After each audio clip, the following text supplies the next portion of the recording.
Lena Zavaroni.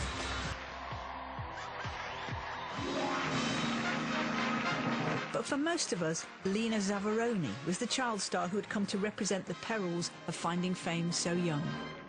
If they could see me now, that little girl. Lena Zavaroni, one of the greatest talents I think we had in this country, you know, a Judy Garland of her day. Lena Zavaroni was a lovely, innocent girl with the most amazing vocal talent. She had almost an adult's voice in the body of a child. She had something unique. She was a typical wee lassie who made it really big. She didn't realise how good she was at the time. Lena came from the Scottish island of Bute, where her parents ran a fish and chip shop. From the very beginning, Lena she was talented, and it was a natural talent. And she was singing, oh God, I think that she was singing before she could walk, actually.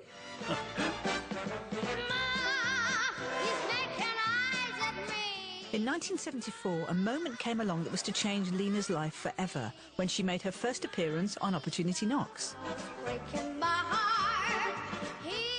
She won it, I think, for 4 or 5 weeks. She was enjoying every minute of it. The funny thing is, she's making eyes at me. She absolutely hated that song. She did not like it. But the public loved it. The song was a top 10 hit, and Lena moved to London to live with her agent. Lena's star was soaring. She appeared in Las Vegas alongside Frank Sinatra. And in 1976, she performed for the Queen Mother.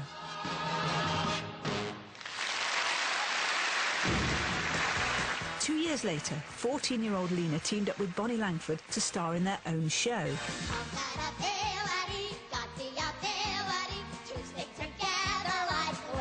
We became great friends. We used to go shopping together in Brent Cross, and then we did television shows together, and it was as simple as that. Things were different for Lena because she was away from home and I wasn't. And in a way that brought us together because we had this normality in our work, difference in our home lives, but balanced each other out. I'll never forget, there was a song, the old Hollies hit, The Air That I Breathe, that would almost bring me to tears now watching it. It was just superb. 17 Jill, go to sleep.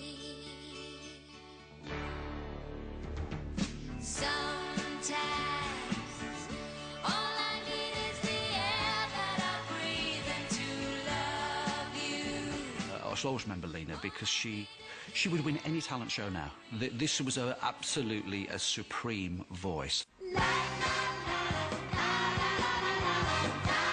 But despite her huge success, Lena found her teenage years difficult to cope with. Now, what's all this diet bit? I came up to London, and of course I went on TV and I looked too fat. So I just had to go on a diet. I mean, I was all fat and they could get nothing to fit me to go on stage.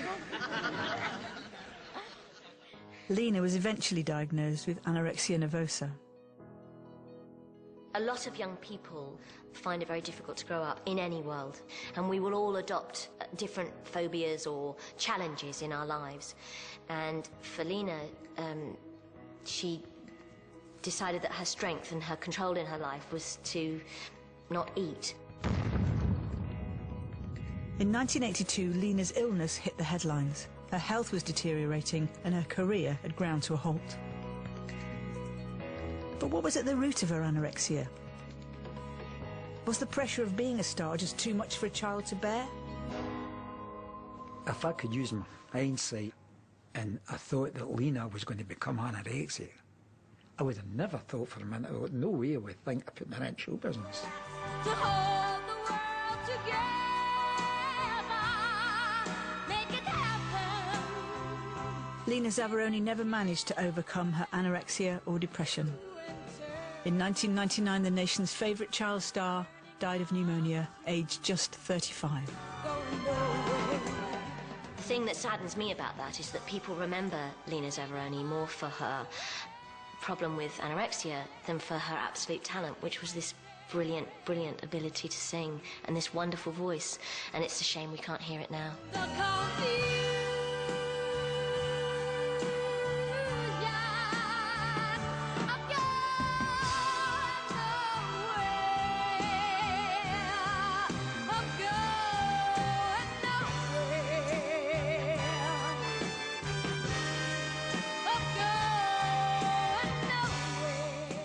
She enjoyed making people happy.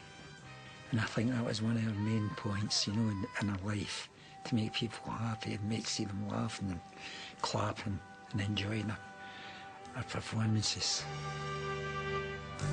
She was just an ordinary wee lassie, that's what she was.